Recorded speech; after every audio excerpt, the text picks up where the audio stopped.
क्या है?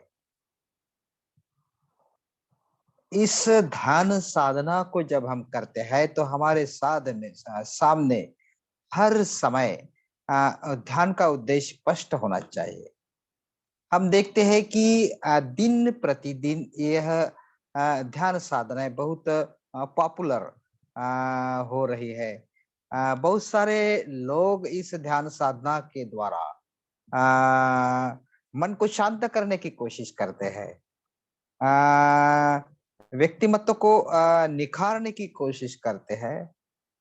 लेकिन हम स्पष्ट रहना चाहिए, ध्यान के कई लाभ तो है। चाहे विद्यार्थियों के लिए स्मरण शक्ति बढ़ाना हो या कोई हमारा अलग-अलग प्रकार का जो उद्देश्य है, जो लोग अलग-अलग कारण से इस उद्देश्य से करते हैं।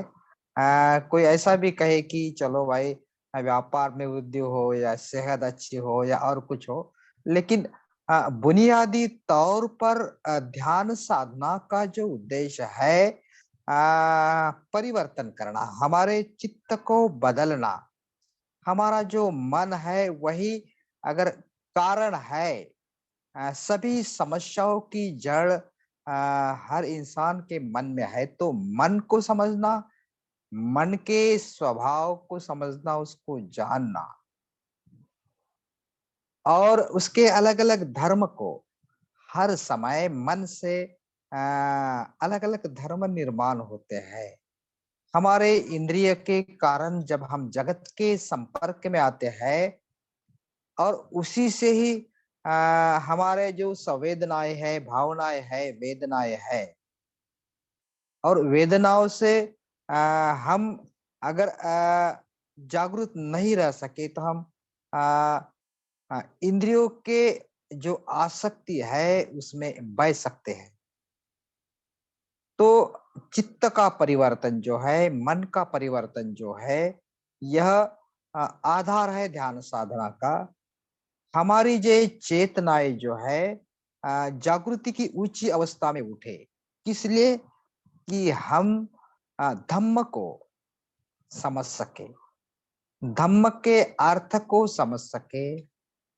केवल समझना ही नहीं है तो अ, धम्म को अपने जीवन में कैसे उतारा जाए, यही समस्या है। हम समझते तो है बौद्धिक तौर पर, लेकिन हमें उसे जीवन में, कृतियों में ढालना होता है। और इसके लिए यह जो कायगता सती है, आनापानसति है या स्मृतियों के अलग-अलग ध्यान है, हमें मदद करते हैं। यह जो बुद्ध के शब्दों को समझना और जीवन हमारे आचरण में उतरना, यह तभी संभव है, हम हमारे चेतना के स्तर को ऊँचे उठाएँ। जैसे कि जिसे हम जागृति की अवस्थाएँ कहते हैं कि हम इस सांस्कारिक जगत में जीते वक़्त हमारे यह प्रपंचों से संस्कारितता से ऊपर उठे और समझे कि हम हर समय जागृति से हमारी कृति इसी क्षण के साथ है। इस क्षण को हम अनुभव कर पा रहे हैं। क्या हम वर्तमान के साथ जी रहे हैं? तो हम इस कायागता सती के साथ इसका अभ्यास करते हैं। हम हमारे काया की अलग-अलग कृतियाँ जो है काया के बाहरी भाग में, काया के भीतरी भाग में कायानुपस्सी विहरना सराव करते हैं। उसके साथ-साथ काया के भीतरी और बाहरी भागों में जैसे-जैसे विहार करते हैं, तो स्मृतियों के साथ, इस क्षण के साथ जैसे-जैसे अनुभव करते हैं, हमारी काया में निर्माण होने वाले ये जो समुदय है, यह व्यय है, उदय है, अस्तता है, हर बात के प्रति जागरूक रहने का सराव इस कायागता सती से होता है। तो हम जो है अलग अलग स्व से बने हैं। हमारे अलग अलग बिखरे हुए स्व को इकट्ठा करना, और उसी से ही ध्यान की शक्ति भीतर निर्माण करना, यह इस साधना का उद्देश्य है। ध्यान से स्मृतियों का विकास होता है। जो भी संभ्रम निर्माण होते हैं, कठिन कठिन सवाल निर्माण होते हैं, उसका हल निकालना संभव है अगर हम स्थिर रहे, शांत रहे, बिखरे हुए स्व से इकट्ठा शक्ति प्राप्त करें।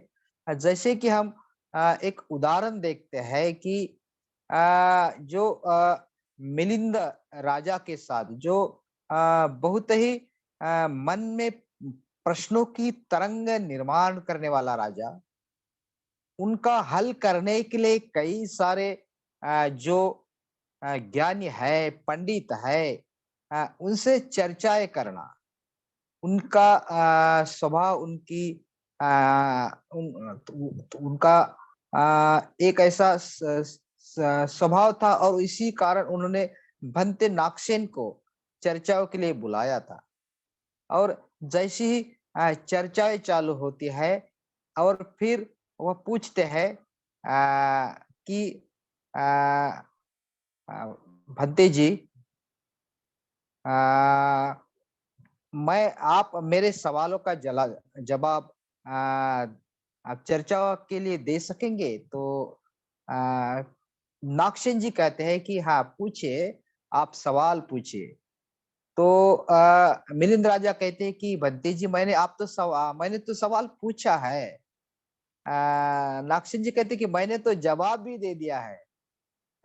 फिर कहते हैं मिलिंद राजा कि आपने कौन-सा सवाल पूछा है? बंते कहते हैं कि आपने कौन-सा जवाब दिया है? तो हर समय हर जवाब, फिर मुलाकात चालू होती है, सवाल चालू होते हैं, अलग-अलग गहन संवाद शुरू होता है और आखिर तक आप देखते हैं मिलिंद प्रश्न जो बना है, तो इस संवादों से बना है। तो आखिरी में यह जो राजा रहता है, इनका चित्त का जो परिवर्तन है, बुद्ध धम्म के प्रति, नागसेन के जो उलझे हुए समस्या ना भंते नागसेन ने जो उनका क्लैरिफिकेशन किया, तो वह राजा प्रसन्न होता है और कहता है कि ये जो मेरे सर के ऊपर रखी हुई राजाओं की टोपी है, मैं आपके उतार देता हूँ और आपके चरण में नमन करता हूँ और ये बुद्ध धम्म संघ को शरण जाता हूँ। तो यह जो बदल है, यह जो परिवर्तन है, तो जो मन में निर्माण होने वाले सवालों के हल, उनके चिंतन ध्यान से ही होता है। तो ध्यान से स्मृतियाँ विकसित होती है, और कठिन सवालों को हल करना ये साधना से सीखते हैं। एक और महत्वपूर्ण बात है, इस ध्यान साधना से उपयोग में लाती है, वह है हमारा दृष्टिकोण, हमारी धारणाएँ। हम जन्म से लेके आज तक अलग-अलग धारणाओं को बना के आगे बढ़ रहे हैं। हमारा जो अस्तित्व है, इस संस्कारों से बना है, धारणाओं से बना है, हमारा जो स्वभाव है, अ, हमारी जो भाषाएँ है, संस्कृति है, जहाँ-जहाँ जिस राज्य में हम रहते हैं, तो इर्द-गिर्द की परिस्थिति, इर्द-गिर्द के संस्कार, हमारे मित्र, परिवार, इनके कारण, इनके सहवास के कारण हम बनते हैं। हमारा दृष्टिकोण बनता है, हमारी धारणाएँ बनती है। कभी-कभी वह गलत भी होती है, कभी-कभी वह सही भी होती है, लेकिन कैसे समझे? हमारा दृष्टिकोण विशाल करना, यह ध्यान साधना का उद्देश्य है। जो हमारा मर्यादित दृष्टिकोण है, विषय विशाल करना। जो हमारा विकृत दृष्टिकोण है, उसको परिशुद्ध करना। जो हमारा अपरिपक्व दृष्टिकोण है, उसको परिपक्व करना। दृष्टिकोण तो है, लेकिन वो अज्ञान के कारण वह परिपूर्ण नहीं हुआ है। तो जैसे कि एक उदाहरण के द्वारा मैं समझाता हूँ कि सारिपुत्त जो है, उनके जो मामा है जिनका नाम है दिग्गनक, एक बार सारिपुत्त को मिलने आए और फिर बोले, क्यों रे सारिपुत, तूने तो ये जो संजय है उनका शिष्य था तो इसको छोड़ दिया और इस बुद्ध के साथ आ गया, ऐसी क्या बात है? सारिपुत्त को लगा यही बेला है, अभी इनको बुद्ध को मिलाए। और बुद्ध के पास ले जाके फिर बुद्ध को भी वह दिग्गनक सवाल पूछता है कि देखिए, मैं किसी के धारणा को आ, नहीं मानता, बुद्ध को कहता है दिग्गनक, और न मैं किसी के तर्क को मानता हूँ, न किसी के मत को मानता हूँ। बुद्ध कहते हैं, ठीक है भाई, ये आपका जो दृष्टिकोण है, जो आपका दृष्टिकोण बना है, अपना मत बना है, इसे तो मानते हो ना? तो उनको लगा, अरे वाह, ये तो सही बात है, मेरा जो मत है मैंने ही बनाया है। और फिर आ, आगे चर्चा चलती चलती फिर वह बदल जाता है, क्योंकि बुद्ध फिर आगे कहने लगते हैं, स्कंद के बारे कहने लगते हैं, अनित्यता के बारे में कहने लगते हैं, बदल के बारे में कहने लगते हैं। तो हमारी जो धारणाएं जो है वह ठोस नहीं होती, वह भी बदलती है। यह बदल जो है, तो आप क्यों आपके मत के बारे में ठोस हो, यह दृष्टिकोण जब उनका बदलता है तो वह बुद्ध के शरण में जाता है। ऐसे कई सारे उदाहरण है। जैसे कि और एक उदाहरण बताता हूं मैं कि यह जो एक व्यापारी रहता है और उनको उनका एक 6 साल का बेटा, उसको घर में छोड़ के वो व्यापार के लिए बाहर चला जाता है। और फिर घर में उस दिन एक गांव में उस डाकू आता है, और उस डाकू डाकू वो बच्चों को उठा के ले जाता है और वो घर को आग लगा देता है। तो फिर जब वह व्यापारी जो है वापस आता है तो देखता है, अरे घर तो जला पड़ा है और वो घर के सामने एक 6 साल के लड़के की लाश पड़ी मिलती है, पूरी जली हुई। और उनको लगता है कि मेरा बेटा तो अभी मर गया, क्योंकि डाकू ने सब लूट लिया। और फिर दुख करके वो घर में बैठता है, उसको संवारता है। और कुछ दिन के बाद वह जो बेटा है वो डाकू के चंगुल से निकलकर वापिस आता है, रात के 2 बजे रात के समय में, और दरवाजा खटखटाता है। पिताजी दरवाजा खोलिए, पिताजी दरवाजा खोलिए। ये दरवाजा तो खोलता नहीं, क्योंकि उनको लगता है तो मेरा बेटा तो मर गया, कोई होगा पड़ोसी वाला लड़का एक आधा। और वो थक जाता है और फिर निकल जाता है लड़का कि अभी दरवाजा नहीं खोला, फिर वापस आता ही नहीं। तो बात ऐसी ही है, सत्य जो है हमारा हमको पुकार रहा है, आवाज दे रहा है, ठकठका रहा है, लेकिन हमने हमारे जो दरवाजे है वो बंद कर दिए, क्योंकि हमारा दृष्टिकोण गलत अगर है, धम्म के बारे में हो या किसी को समझने के बारे में हो, हम मन में ही सोच लेते, ठान लेते हैं कि हाँ, बोधि प्रकाश जी ऐसे है, वह ऐसे है, मंजुवादी तो ऐसे है, हमारा जो ऐसे है, यह जो दृष्टिकोण बनता है तो इधर उधर से सुन के बनता है। कोई बात, एक आधी बात देख के पूरा मत हम बना लेते हैं और किसी को ना पहचान पाते। तो यह जो कायगता सती है, जब हम काया के बाहरी भाग में कायानुपस्सी हो विहरते हो, तो हमारे बाहर, हमारे इर्द गिर्द में जो भी मित्र है, हमारे पड़ोसिया है, हमारे चाहे दुश्मन भी है, तो उनके बारे में मत बनाते हैं, दृष्टिकोण बनाते हैं। और इसी कारण हम सच्चाई को नहीं समझ पाते हैं। तो इसी कारण ये जो रॉन्ग व्यू जो है, तो उसको आ, शुद्ध में, सत्यता में बदलना, यही ध्यान साधना का उद्देश्य है। अगर हम इसे समझ पाए तो जिनके बारे में गलत धारणा है तो वह भी स्पष्ट हो जाए और वह हमारे मित्र बन जाए। तो कायगता सती का जो उद्देश्य है, हमारे दृष्टिकोण को शुद्ध करना, उसी को हम सम्यक दृष्टि कहते हैं कि सम्यक दृष्टि के ओर बढ़ाना इस ध्यान साधना से शक्य है।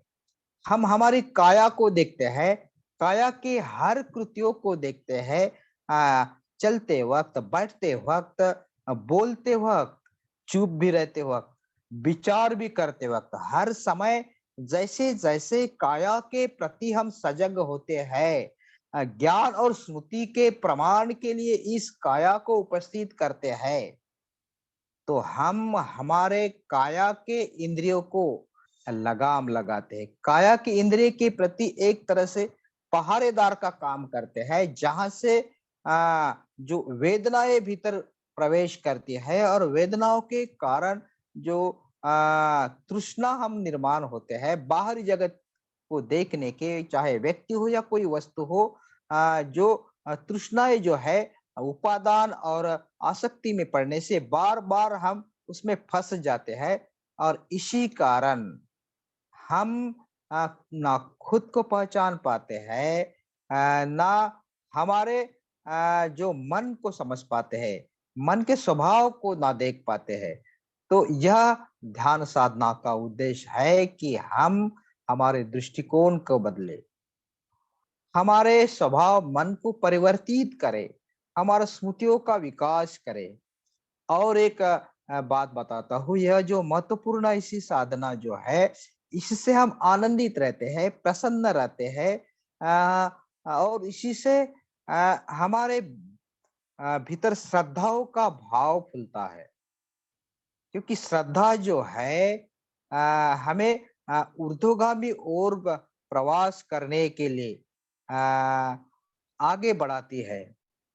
तो जो सुख और शांति है प्रसन्न चित्त से आती है, नथी राग समागी, नथी देश समो कली, नथी खदा समा दुख, नथी शांति परम सुख। इस शांति के समान कोई दूसरा सुख नहीं है, और यह सुख जो है ध्यान साधना से निर्माण होता है, मन को शुद्ध करने से, मन को जो है विकसित करने से, मन के भीतर बुद्ध बीजों को फुलाने से, विकसित करने से, यह जो संसार में बुद्ध का उत्पन्न होना दुर्लभ ऐसी बात है। किच्छो मनुष्य पटी लाभो, किच्छो मच्चाण जीवितम। एक मनुष्य करके अच्छा जीवन जीना, मानुषपन का जीवन जीना, मनुष्य का जन्म मिलना, यह दुर्लभ बात है। किच्छो बुद्धान उपादो, किच्छो सद्धम्म सवणम। ये जो बार बार सद्धम्म को सवन करने की संधि उपलब्ध करना, यह जो हम देखते हैं, यह दिल्ली केंद्र के द्वारा हर दिन ध्यान साधना हम करते हैं और सुनते भी है धम्म को। तो धम्म को सुनने के बाद उसको भीतर उतारने के लिए हमारा जो चित्त है एकाग्र होना चाहिए, कि एकाग्र नहीं कि चेतना की उच्च अवस्था में होना चाहिए, जो इंद्रियजन्य जागृति से स्व जागृति की ओर परावर्तित हो। वह जागृति जो है विचार करने लगे, स्व जागृति के द्वारा सोचने लगे कि मैं ऐसा बनना चाहता हूँ, मैं बुद्ध के जैसा बनना चाहता हूँ, और भीतर मैं बुद्ध को निर्माण करना चाहता हूँ। जो असंभव कठिन बात है, किच्छु बुधान उत्पादो जिसे कहते हैं, तो वही बात जो है हम निर्माण करना चाहता है, दुर्लभ ऐसे बात को हम विकसित करना चाहते हैं।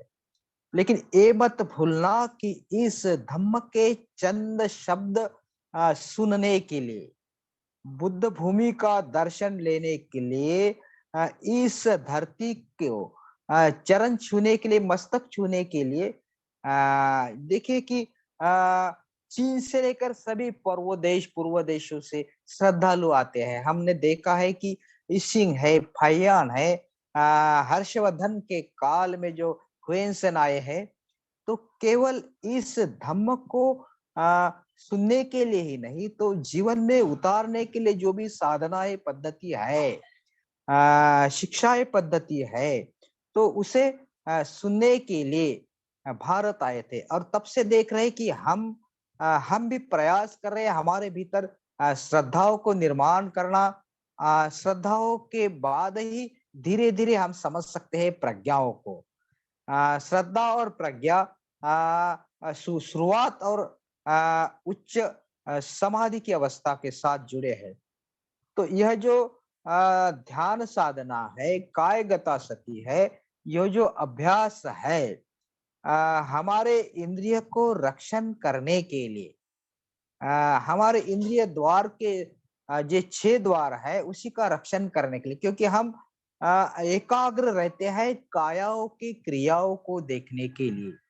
कायगता सती जो है या कायानुसती जो है, कायाओं की क्रिया जो है, ये जो उसमें हम एक रूप रह के जागृति पूर्वक अगर हम देखते हैं तो हम इंद्रियों के द्वार जो है उसको सजगता के साथ, उसके जो दरवाजे खिड़कियां जो है वहां से तृष्णाओं का प्रवेश ना हो, इसलिए पूरे तरह सजग रहते हैं। और जैसे कि हम एक उत्तर मानवत नाम का एक उपासक बुद्ध काल में था, और बुद्ध जो है गजेंद्र वेणुवर में ठहरे थे, और वहाँ वो मिलने आता है, बुद्ध को मिलने आता है मानवत। और अब बुद्ध उनको पूछते हैं कि क्या आपके गुरु ने आपको इंद्रिय रक्षण के बारे में कुछ बताया है? उसके तो वो बताता है कि हाँ, तो आँख, कानों, जो जिह्वा, रस, ये सभी सभी जो इंद्रिय है अ, उसको बंद करना, मतलब आँखों से ना कोई चीज देखना, ना कोई सुनना, यही इंद्रिय रक्षण है। तो फिर बुद्ध कहते, फिर तो अंधा और बहरा जो है ना आँखों से देख सकता है, ना कानों से सुन सकता है। फिर उसको तो चक्षु या उसको तो प्राप्ति हुई ऐसा समझे। फिर वो आगे बताते हैं, वह उस कि यह जो हमारे भीतरी जो इंद्रिय है, यह जो आर्य विनय में बताया है कि इंद्रियों का रक्षण करना केवल रूप को ना देखना या किसी शब्द को ना सुनना इतना ही नहीं है। तो हम हर इस देखने वाले जो हमारे इंद्रिय है उनके प्रति सजग, सुनने वाले जो हमारे कान है उसके प्रति जागृति से देखे। और फिर देखना ही नहीं है तो उसकी जो वेदनाएं है, संवेदनाएं जो है वह सुख पूर्वक हो, दुख पूर्वक हो, या अदुख दुख, असुख या अदुख है, वह जो है जानना। और उसका परिणाम जो है, जैसे कि जो लोक स्वभाव है, 8 लोक स्वभाव है, वह लोक स्वभाव के साथ अगर हमारा चित्त का संपर्क आता है, चाहे सुख हो या दुख हो, यह जो अलग अलग बात है, इसको सहजता से कोई परिणाम न होते हुए उपेक्षा भाव को रखना, स्थिर रखना, यही जो है कायगता द्वारे संभव है। तो इसी से ही विमुक्ति का आनंद हम ले सकते हैं। तो यह जो महत्वपूर्ण साधना जो है बुद्ध बताते हैं भिक्षुओं को कि जो वितर्क विचार रहित हमारी चित्त की अवस्था जब स्थिर और शांत होकर उपेक्षा भाव का अनुभव लेती है, तो निश्चित ही हम इस साधना से निर्वाण तक पहुंच सकते हैं। कायगता सती से ही हम हमारे काय के भीतर आ, जो वेदनाएं निर्माण होती है, वेदनाओं की स्मृति, अलग अलग मन में निर्माण होने वाले धर्म की स्मृति, चेतना में निर्माण होने वाले जो भी क्लेश है उनकी स्मृति रख सके। और इसी से ही कायगता सती से ही निर्वाण तक पहुंच सके। तो यह कायगता सती का जो ध्यान है, हम जहां भी है वहां उसको क्रियाओं को जागृति पूर्वक अनुभव के साथ देखकर कर सकते हैं। उसके लिए स्वतंत्र समय निकालने की जरूरत नहीं, हम प्रैक्टिस करते ही कायगता सती हमारे काय के भीतर के सच्चाई को, अस्तित्व को देखने की, उसके साथ साथ बाहरी हमारी जो इंद्रिय है उनको देखने की। लेकिन जब ध्यान के बाहर होते हैं तो हमारी जो क्रिया ये है स्मृति पूर्वक, जागृति पूर्वक, एकाग्रता से जब होती है तो हम अप्रमादता का अनुभव लेते हैं, प्रमादता से बाहर निकालते हैं। यह जो अप्रमादी मनुष्य है कभी मरते नहीं, और प्रमादी मनुष्य जो है हर समय सोए हुए निद्रिस्त रहते, जैसे मृत के समान, क्योंकि वह चलते हैं नींद में, खाते हैं, सोते हैं, पूरा जीवन जो जीते हैं। तो उनके प्रति सजग न होने के कारण, जागरूक न होने के कारण एक प्रकार के जीवन तो जी रहे, लेकिन सजगता के साथ नहीं, कोई उद्देश्य सामने नहीं, मनुष्य जीवन का उद्देश्य सामने नहीं, ना धम्म का ज्ञान, ना बुद्ध की समझ। तो इसी कारण कायगता शक्ति यह अभ्यास हमें परिपूर्ण रूप से धम्म को समझने के लिए मदद करता है, बुद्ध को समझने के लिए मदद करता है। सुप बुद्धो पभु जंती सदा गौतमा सावका, एतं जीवा दिवाचरति च नीचम बुद्धगता सति, नीचं धम्मगता सति, नीचं संघगता सति। इस बुद्ध धम्म संघ के उस स्मृतियों के साथ हम रहते हैं।